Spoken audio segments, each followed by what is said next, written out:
Hola a todos, bienvenidos de nuevo a nuestro canal. ¿Alguna vez te has preguntado cómo ciertos cambios económicos pueden impactar el mercado de la vivienda?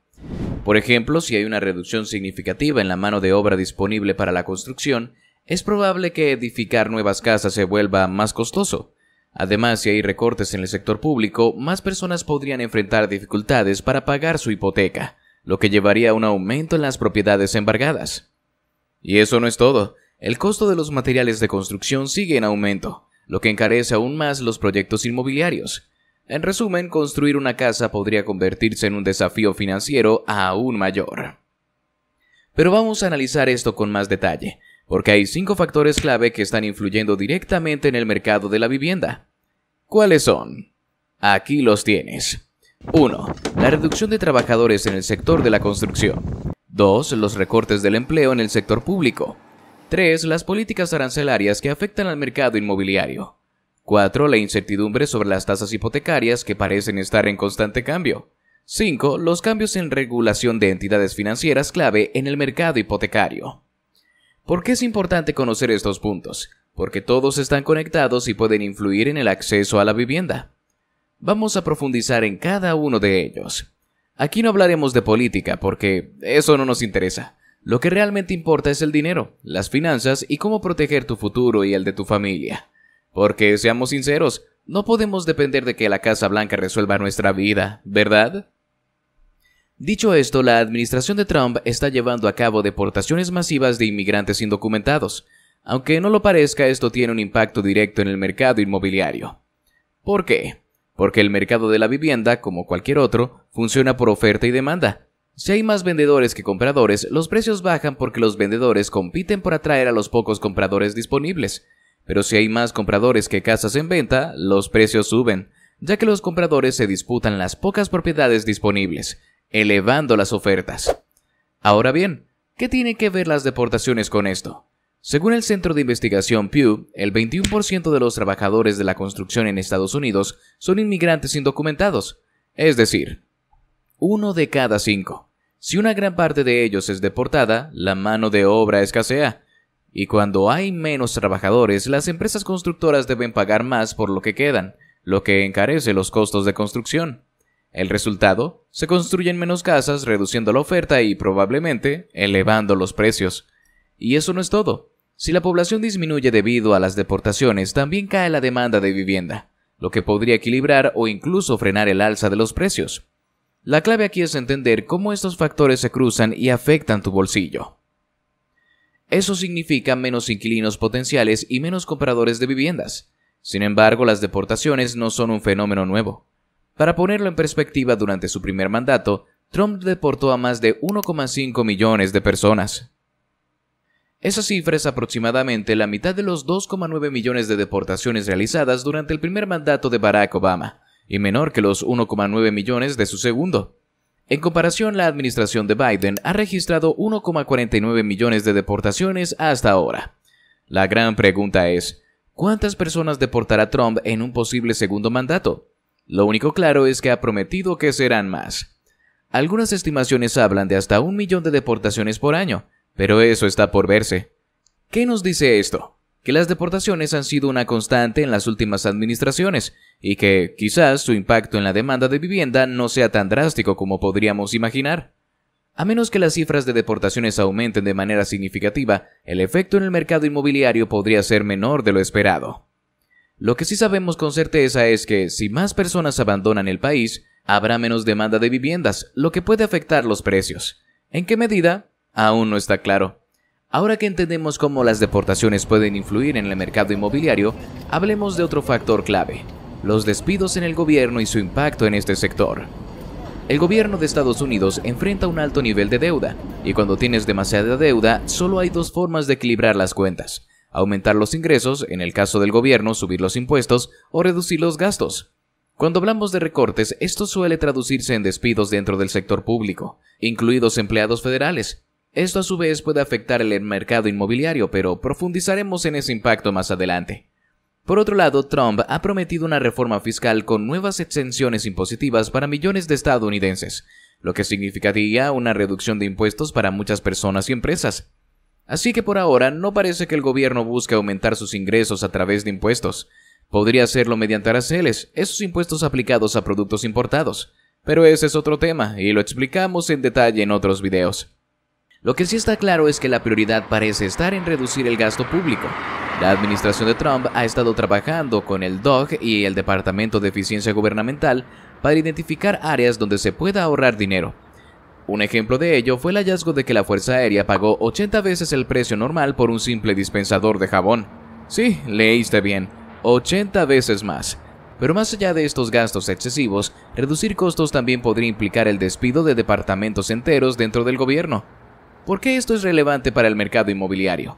Porque si miles de personas pierden su empleo, ya sea en el sector público o privado, sus ingresos desaparecen, y sin ingresos la posibilidad de comprar una vivienda, o incluso mantener la que ya tienen, se vuelve mucho más difícil.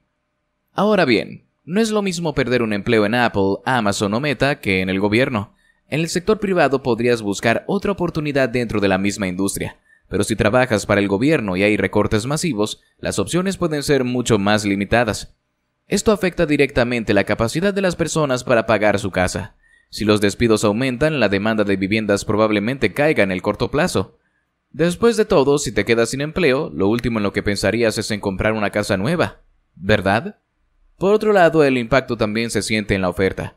Imagina que tienes una hipoteca y de repente te quedas sin ingresos. En una situación así podrías verte obligado a vender tu casa, lo que aumentaría la oferta de viviendas en el mercado. Si tienes algo de dinero ahorrado, podrías decidir vender tu casa para obtener liquidez y cubrir tus gastos. Pero si no logras venderla o no encuentras un comprador, podrías enfrentarte a una ejecución hipotecaria, lo que significa que el banco se quedaría con tu casa por falta de pago. En resumen, un verdadero problema. El desafío aquí es que aún no sabemos cuántos despidos habrán ni cómo reaccionará la economía ante ellos. Es un factor que debemos monitorear de cerca en los próximos 12 a 18 meses. Ahora pasemos a un tema clave que muchos están pasando por alto: los aranceles. Canadá es uno de los principales proveedores de madera para Estados Unidos. ¿Y qué se necesita para construir casas? Exacto, madera. El 1 de febrero de 2025, Trump impuso un arancel del 25% a las importaciones de Canadá y México, incluyendo la madera. Esto significa que, si quieres construir una casa, la madera necesaria podría costarte un 25% más. Pero aquí viene el giro. Unos días después de aprobar estos aranceles, Trump los suspendió hasta marzo, dejando todo en un limbo. Ahora la gran pregunta es, ¿se mantendrán o se eliminarán? Esto es crucial porque si los aranceles entran en vigor, el costo de construcción aumentará significativamente, lo que podría afectar tanto a constructores como a compradores de viviendas. Ahora supongamos que los aranceles se aprueban y la madera se encarece. Si el precio de la madera sube, construir una casa o hacer renovaciones costará más. Y como todos sabemos, cuando algo se vuelve más caro, la demanda tiende a disminuir. Es una regla básica de la economía. Si el precio sube, la demanda baja. Así que si los aranceles se mantienen y la madera se vuelve más cara, podríamos ver una caída en la demanda de nuevas viviendas. Esto significa que si tienes el dinero para comprar una casa, podrías enfrentarte a menos competencia en el mercado, y con el tiempo los precios podrían bajar. Suena paradójico, ¿no? Ahora pasemos a otro tema clave: las tasas hipotecarias. En este momento las tasas están altas y Trump ha prometido reducirlas. Pero aquí hay un detalle importante: ni Trump ni su administración pueden decidir las tasas hipotecarias. Eso es responsabilidad de la Reserva Federal, también conocida como la Fed. La Fed establece las tasas de fondos federales, que es el interés que los bancos utilizan para prestarse dinero entre ellos. Y aquí es donde entra en juego el efecto dominó. Si la Fed sube la tasa, los bancos aumentan los intereses de los préstamos hipotecarios. Si la Fed baja su tasa, los intereses de las hipotecas también disminuyen. En otras palabras, lo que ocurre entre los bancos termina afectando directamente el costo de tu hipoteca. En este momento, la Fed no parece dispuesta a reducir agresivamente las tasas de interés en 2025. ¿La razón? Siguen preocupados por la inflación, la economía y el impacto de los aranceles. Y debido a estas preocupaciones, no quieren apresurarse a bajar las tasas. Esto significa que, aunque Trump haya prometido bajar las tasas hipotecarias al 3%, con la información disponible hoy, parece poco probable que eso ocurra. Sin embargo, existe el factor X. ¿Qué es el factor X? Básicamente, un evento inesperado que podría cambiar por completo las reglas del juego. Por ejemplo, el gobierno podría lanzar un subsidio para ayudar a las personas a obtener tasas hipotecarias más bajas o crear un nuevo programa que facilite la compra de viviendas. Así que, aunque hoy parezca improbable, nunca se sabe qué podría pasar mañana. Por ahora todo indica que las tasas hipotecarias no bajarán drásticamente en 2025, a menos que ocurra un evento inesperado, ese famoso factor X. Si las tasas se mantienen altas, su impacto en la oferta y la demanda podría ser menor de lo esperado, ya que muchas personas parecen estar adaptándose a hipotecas con tasas del 7%. Pero si las tasas bajan, la historia cambia.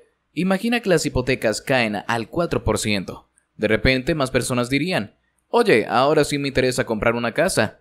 Esto podría aumentar la demanda, y como resultado hacer que los precios suban. Por otro lado, tasas hipotecarias más bajas también podrían aumentar la oferta, lo que a primera vista parece contradictorio, pero tiene sentido. Actualmente muchos propietarios tienen hipotecas con tasas muy bajas entre el 2,8% y el 3,5% que lograron en 2021. Si las tasas están al 7%, no quieren vender su casa, ya que eso significaría renunciar a su hipoteca barata y asumir una mucho más cara. Pero si las tasas bajan al 4 o 5%, la diferencia ya no sería tan abismal, lo que podría motivar a más personas a poner sus casas en venta.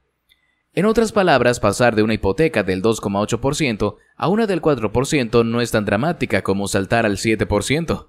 Así que, en resumen, una reducción de tasas podría impulsar tanto la demanda como la oferta. Y ahora, por último, pero no menos importante, hablemos de Fannie Mae y Freddie Mac. Si tienes más de 30 años y recuerdas la crisis financiera de 2008, estos nombres seguro te suenan. Fannie Mae y Freddie Mac eran empresas privadas cuyas acciones se cotizaban en la bolsa. Sin embargo, cuando llegó la crisis de 2008, colapsaron y el gobierno tuvo que rescatarlas. Desde entonces se convirtieron en entidades patrocinadas por el gobierno, lo que significa que ahora son una especie de híbrido. Son técnicamente empresas privadas, pero cuentan con el respaldo del gobierno, que se asegura de que no vuelvan a colapsar. En otras palabras, el gobierno está detrás de ellas supervisando que todo funcione correctamente. Ahora quizá te preguntes, ¿qué hacen exactamente Fannie Mae y Freddie Mac? Según la Agencia Federal de Financiamiento de la Vivienda, estas entidades juegan un papel clave en el sistema de financiación de la vivienda, ya que proporcionan liquidez, estabilidad y asequibilidad al mercado hipotecario. Si después de leer esto te sientes más confundido que antes, no te preocupes, vamos a desglosarlo. Imagina que quieres comprar una casa. Vas al banco y solicitas una hipoteca. El banco te presta dinero, pero aquí viene el detalle. Los bancos no quieren esperar 30 años, que es el plazo típico de una hipoteca, para recuperar su inversión. ¿Por qué hacen esto los bancos? Porque si tuvieran que esperar décadas para recuperar el dinero de cada hipoteca, se quedarían sin liquidez y no podrían seguir prestando a nuevos clientes. Eso atascaría el sistema financiero. Entonces, ¿cómo resuelven este problema? Venden las hipotecas. Así es, una vez que te conceden el préstamo, lo empaquetan y lo venden a Fannie Mae o Freddie Mac. A cambio, estas entidades le devuelven el dinero con una pequeña ganancia incluida. Este proceso permite que los bancos recuperen su dinero rápidamente y sigan otorgando más préstamos. Es un ciclo continuo. Tú pides una hipoteca, el banco te la concede, luego la vende a Fannie Mae o Freddie Mac y así el sistema sigue funcionando con liquidez. Pero ¿qué pasaría si Fannie Mae y Freddie Mac se privatizan y dejan de contar con el respaldo del gobierno? La situación cambiaría drásticamente. Si estas entidades se convierten en empresas privadas por completo, tendrían que ser mucho más cuidadosas con el dinero que invierten. Ya no podrían operar con la seguridad de que el gobierno las rescatará si algo sale mal. Si alguien deja de pagar su hipoteca, Fannie Mae y Freddie Mac tendrían que asumir esa pérdida. Para protegerse serían más estrictas al momento de comprar hipotecas a los bancos, asegurándose de adquirir solo las más seguras, es decir, aquellas de personas con ingresos sólidos y un buen historial crediticio. Esto generaría un problema para los bancos. Si Fannie Mae y Freddie Mac no les compran todas las hipotecas que desean vender, los bancos se quedarían con una gran cantidad de préstamos en sus balances, y eso representa un riesgo porque si demasiados clientes dejan de pagar, los bancos absorberían las pérdidas. Para compensar ese riesgo, los bancos aumentarían las tasas de interés de las hipotecas. En otras palabras, pedir un préstamo para comprar una casa sería más costoso para todos. Según CNBC, la privatización de Fannie Mae y Freddie Mac podría hacer que los bancos exijan tasas de interés más altas a los compradores de viviendas e inversores para mitigar el riesgo. Al final, si el respaldo del gobierno desaparece, los bancos tendrían que asumir más responsabilidad, y eso traduciría en hipotecas más caras para ti. Pero ojo, todo esto sigue siendo especulación. No sabemos con certeza qué ocurriría si Fannie Mae y Freddie Mac se privatizan. No conocemos las reglas que se les impondrían ni el respaldo que recibirían. Por ahora solo podemos imaginar posibles escenarios. Lo que sí es casi seguro es que esto sacudiría el mercado hipotecario y por ende el mercado inmobiliario. Si las tasas hipotecarias suben, la demanda de vivienda podría caer, ya que menos personas podrían permitirse una hipoteca más costosa. Pero eso no es todo, la oferta también podría reducirse. Supongamos que tienes una hipoteca fija a 30 años con una tasa del 4%, y de repente las nuevas hipotecas suben al 8%. ¿Venderías tu casa en esas condiciones? Probablemente no, ya que tendrías que cambiar tu hipoteca del 4% por una del 8%, lo cual no sería nada atractivo. En consecuencia, si las tasas aumentan, muchas personas optarían por quedarse en sus hogares en lugar de vender, lo que limitaría la oferta de viviendas disponibles en el mercado. Por supuesto, todo esto es especulación. No sabemos con exactitud cómo se desarrollaría la situación ni cuál sería su impacto real. Aquí es donde entra en juego el factor X, ese elemento inesperado que siempre puede cambiar las reglas del juego. Por ejemplo, el gobierno podría intervenir para evitar que las tasas hipotecarias suban demasiado o para proteger a los compradores de viviendas. Podrías establecer regulaciones que limiten cuánto pueden aumentar los bancos las tasas de interés o implementar programas de ayuda para que las personas puedan seguir pagando sus hipotecas, incluso si las tasas suben. Sin embargo, también podría ocurrir algo completamente imprevisto, un evento que altere el panorama de formas que aún no podemos anticipar. No podemos olvidar lo que sucedió durante la crisis financiera de 2008. Miles de personas perdieron sus hogares, muchas empresas tuvieron que ser rescatadas, y al final el costo recayó en los contribuyentes, quienes terminaron pagando más impuestos y recibiendo menos beneficios sociales. Fue un desastre que nadie quiere repetir. Por eso, cualquier cambio en Fannie Mae y Freddie Mac debe manejarse con extrema precaución. Si no se gestionan adecuadamente, las consecuencias podrían ser graves, afectando no solo al mercado inmobiliario, sino también a la economía en general. Un aumento abrupto en las tasas hipotecarias podría reducir la demanda de viviendas, dificultando la compra para muchas personas y limitando la oferta, ya que los propietarios preferirían no vender si eso significa asumir tasas más altas. Además, si los bancos enfrentan mayores riesgos y restricciones, podrían endurecer aún más los requisitos para otorgar préstamos, dejando fuera del mercado a muchos compradores potenciales. Todo esto podría generar una desaceleración en la construcción de viviendas, afectar el empleo en el sector y, en última instancia, impactar el crecimiento económico. Por eso, cualquier cambio en Fannie Mae y Freddie Mac debe planificarse cuidadosamente para evitar consecuencias negativas en cadena. Espero que te haya gustado el video. Si es así, por favor no dudes en comentar, dejar un like y suscribirte. ¡Hasta la próxima!